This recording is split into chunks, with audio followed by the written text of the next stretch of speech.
ओम शांति।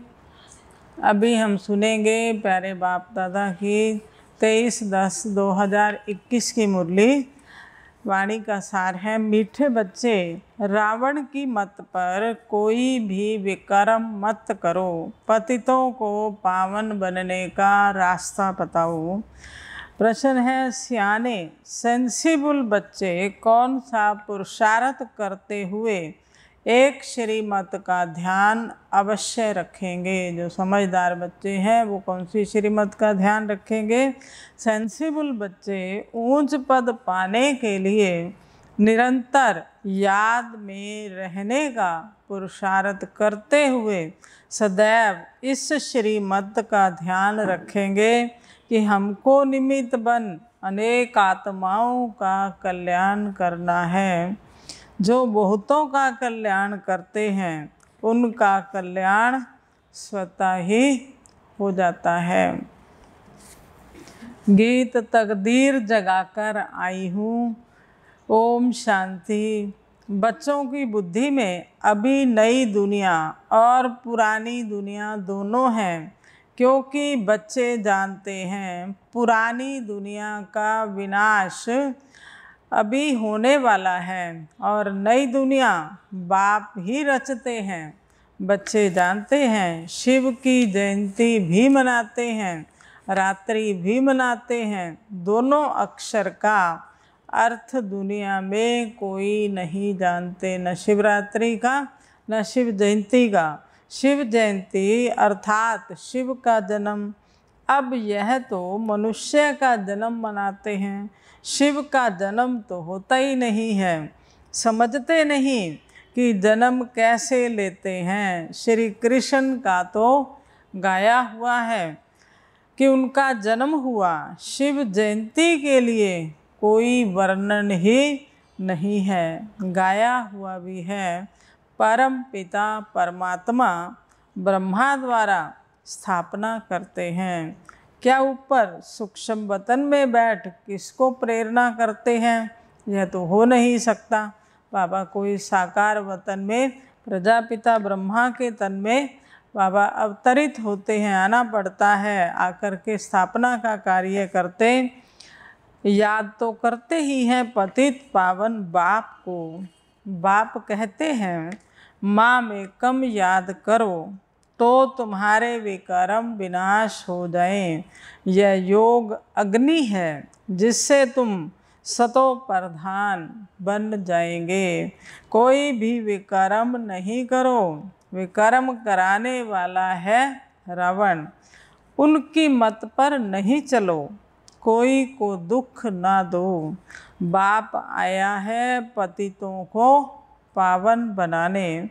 बाबा कहते हैं तुम्हारा भी यही धंधा है, खुद पावन बनकर अन्य आत्माओं को भी, पतित आत्माओं को पावन बनाना। रात दिन यही चिंतन करो, हम पतितों को पावन बनने का रास्ता कैसे बताएं? रास्ता बहुत सहज है। योग बल से ही हम सतो प्रधान बनेंगे। यह अविनाशी सर्जन की दवाई कौन सी है? योग बल। बाबा ने कहा इसी से ही आत्मा सतो प्रधान बनेगी। यह कोई मंत्र आदि नहीं है, यह तो बाप को सिर्फ याद करना है। कितना क्लियर समझाते हैं। कलप कलप यह समझाया था। गाते भी हैं ज्ञान भक्ति वैराग्य। वैराग्य किसका? इस पुरानी छीछी दुनिया का। पुरानी दुनिया में बिल्कुल पाप आत्मा बन गए हैं। कहते भी हैं पतित पावन लिबरेटर आओ। लिबरेट किससे करना है? दुख से, रावण राज्य से। रावण को अंग्रेजी में इविल अर्थात शैतान कहते हैं। तो कहते हैं शैतान राज्य से मुक्त कर घर ले चलो। भगवान को बुलाते हैं कि हमें लिबरेट करो इस रावण के राज्य से और अपने घर परम धाम ले चलो। हमारा गाइड बन साथ ले चलो। जैसे कोई जेल से छुड़ाए बहुत प्यार से घर में ले जाते हैं। बेहद का बाप सब बच्चों को खातरी देते हैं, तुमको हम जेल से छुड़ाने आया हूँ। मेले प्रदर्शनी में भी यह मॉडल रूप में दिखाया गया है, कैसे सब जेल में पड़े हैं, रावण की कैद में हैं सब, फिर भी मनुष्य कुछ समझते थोड़ा ही हैं। बाप कितना सहज रीति समझाए, विश्व का मालिक बनाते हैं। कहते हैं मुझे याद करो तो तुम्हारे पाप कट जाएं, तुम सतयुग के मालिक बन जाएंगे। कितना सहज है। बाप कहते हैं अब पुरानी दुनिया ख़त्म होनी है, इसलिए इससे वैराग्य चाहिए। ये दुनिया अब छिछी दुनिया, ये रहने वाली नहीं है। तो बाबा ने कहा इसलिए इसको भूल जाओ, वैराग्य चाहिए। वह हद का वैराग्य और ये है बेहद का वैराग्य। सन्यासियों का हद का वैराग्य, वो घर बार छोड़ करके जंगलों में चले जाते। बाबा ने कहा बच्चों का बेहद का वैराग्य है घर गृहस्थ में रहते हुए 5 विकारों का संन्यास करना। वह सन्यासी आदि कोई नई दुनिया नहीं रचते हैं, क्रिएटर तो बाप है ना। उनको कहा जाता है हेवनली गॉड फादर, हेवन स्थापन करने वाला दूसरा तो कोई है नहीं। पढ़ाई है सतयुगी राजधानी प्राप्त करने के लिए, ज्ञान सागर आकर ज्ञान देते हैं। ज्ञान सागर पतित पावन उनको ही कहा जाता है। नॉलेज काहे का, शिव बाबा जो ज्ञान देते हैं वो काहे का? क्या बैरिस्टर सर्जन का नॉलेज? परमात्मा को सृष्टि के आदि मध्य अंत की नॉलेज है, उसमें सब नॉलेज आ जाती है। बैरिस्ट्री इंजीनियरी आदि सब का मूल माखन है गॉडली नॉलेज। वह जिस्मानी नॉलेज पढ़ना, इंजीनियर आदि बनना कोई बड़ी बात नहीं है, यह तो तुम जानते हो। सतयुगी नई दुनिया की जो रस्म रिवाज होगी वही वहाँ चलेगी। हमने जैसे कल पहले महल आदि बनाए थे वही रिपीट करेंगे। उसको कहा ही जाता है सतयुग।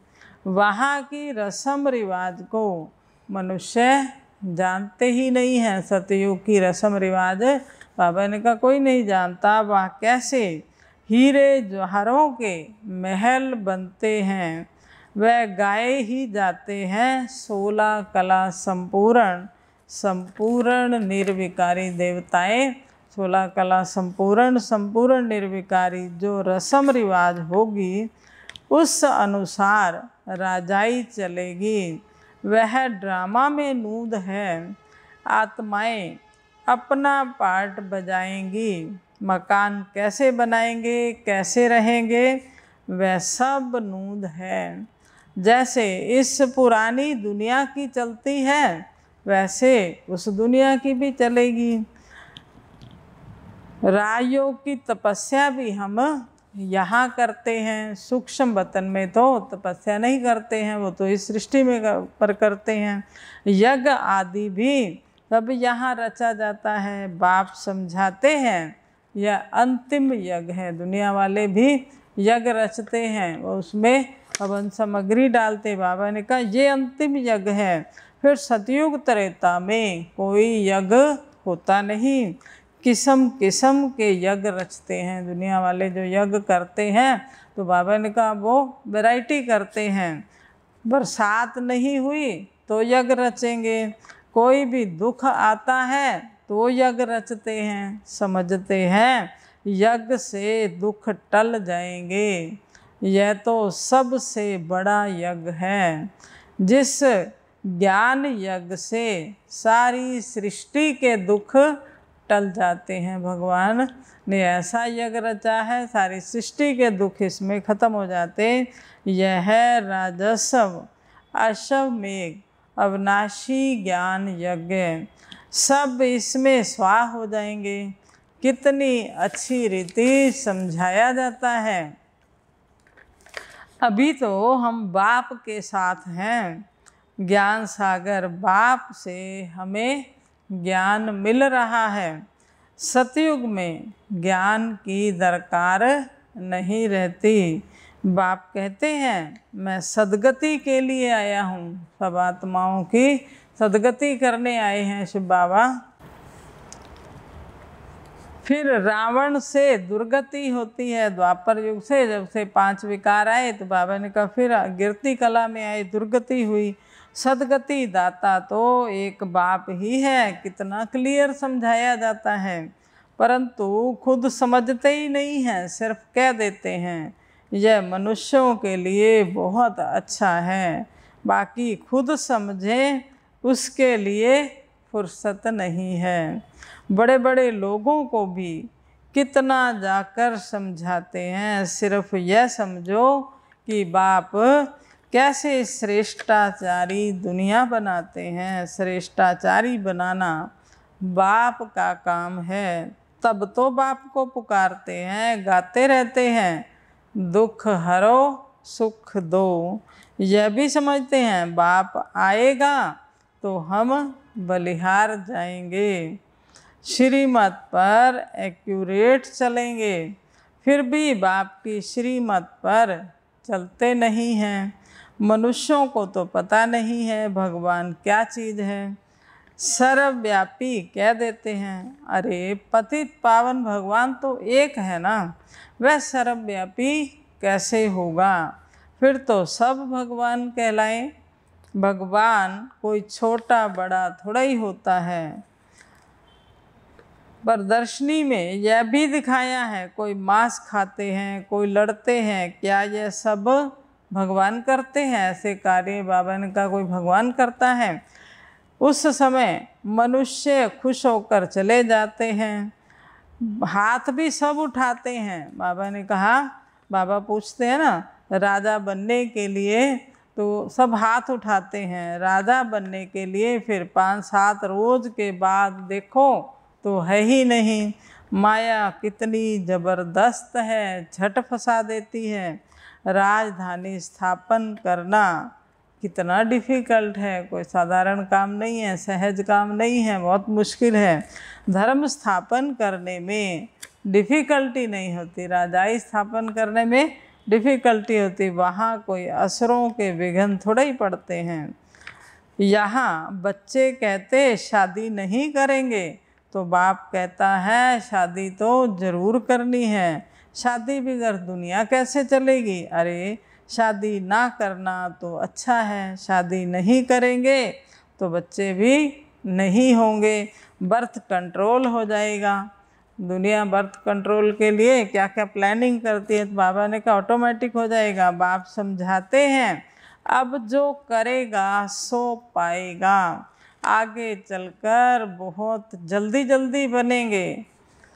सिवाय तुम्हारे किसको भी यह पता नहीं कि यह ड्रामा है, उसका आदि मध्य अंत क्या है कुछ भी पता नहीं। तुमको मालूम है, तुम पुरुषार्थ करते हो तो सब, और तो सब घोर अंधियारे में हैं। जो कुछ पार्ट चलता है वह ड्रामा अनुसार आज यहाँ बैठे हैं, कल बीमार हो जाते तो वह भी कहेंगे ड्रामा अनुसार भोगना भोगनी है, कलप कलप ऐसा होगा, ड्रामा बुद्धि में है, इसलिए कोई फिक्रात नहीं होती। विघ्न पड़ते हैं, काम में देरी पड़ती है, समझते हैं कलप कलप देरी पड़ी होगी, आसार ऐसे मालूम पड़ते हैं। ऊंच पद पाने के लिए पुरुषार्थ करना पड़ता है। देखना है हम ऊपर चढ़ रहे हैं, अर्थात हमारी प्रोग्रेस हो रही है, उन्नति को पा रहे हैं, आगे बढ़ रहे हैं हमारे कदम। बाबा की सर्विस करते हैं कि एक जगह पर खड़े हैं, उन्नति को नहीं पा रहे। बाबा ने कहा चेक करो भी हम एक ही जगह पर तो नहीं खड़े, जो 20 साल पहले थे, जो 30 साल पहले थे, और आज भी हमारा वैसा ही पुरुषार्थ है। तो वो जैसे खड़े ही हैं।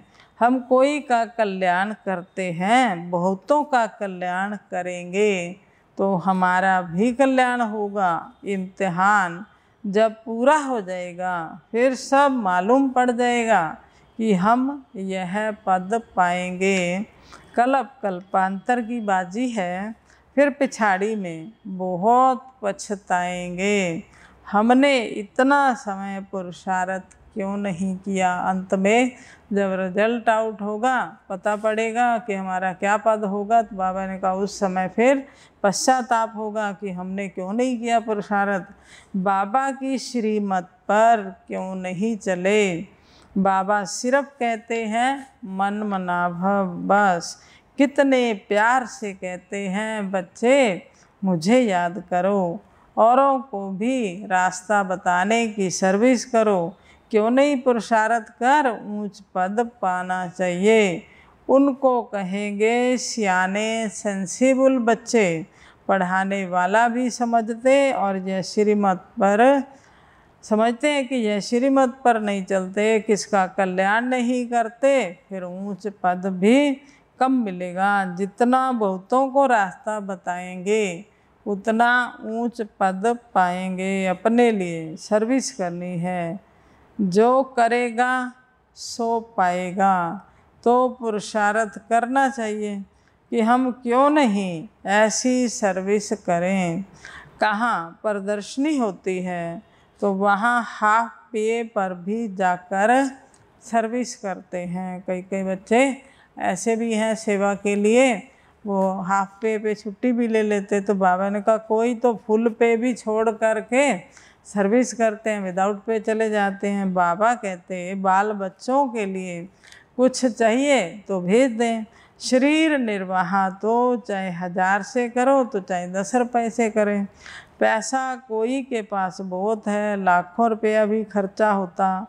बाबा तो कहते हैं भल तुम घास काटते हो, सिर्फ बाप को याद करो तो 21 जन्मों के लिए स्वर्ग के मालिक बन जाएंगे। अच्छा, मीठे मीठे सिक्की लधे बच्चों प्रति माता पिता बाप दादा का याद प्यार और गुड मॉर्निंग।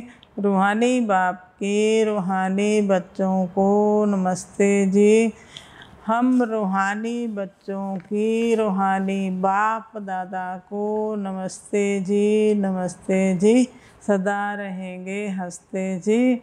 वाह बाबा वाह, शुक्रिया बाबा शुक्रिया।